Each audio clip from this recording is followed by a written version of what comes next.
Ang question po, dapat po bang maligo kahit mga babies pa lang araw-araw? Ang sagot ko po, napakadali. Isang malaking check. Yes po, kahit po malamig, kahit mainit, kailangan po ina-advise namin na ang mga babies po dapat paliguan araw-araw, bathe daily.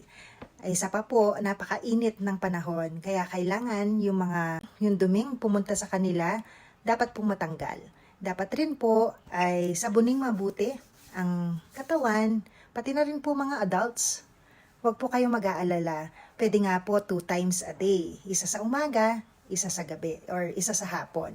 Lalo na po yung mga batang active, yung mga nag-aaral na po, at saka puro laro, kailangan po talaga maligo. Hindi po bawal ang pagpapaligo, lalo na po ngayong mainit na panahon para po ma-release din ang heat sa katawan at yung mga dumi po hindi didikit. Lalo-lalo na po ngayon, no? Napakauso po ng mga skin diseases, mga mamaso, tapos ano pa po ba?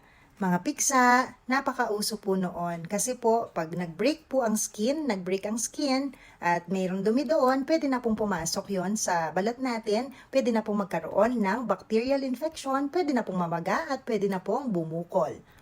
Okay po?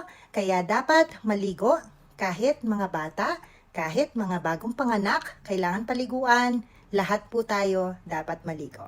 Okay po? Ingatan po ang sarili.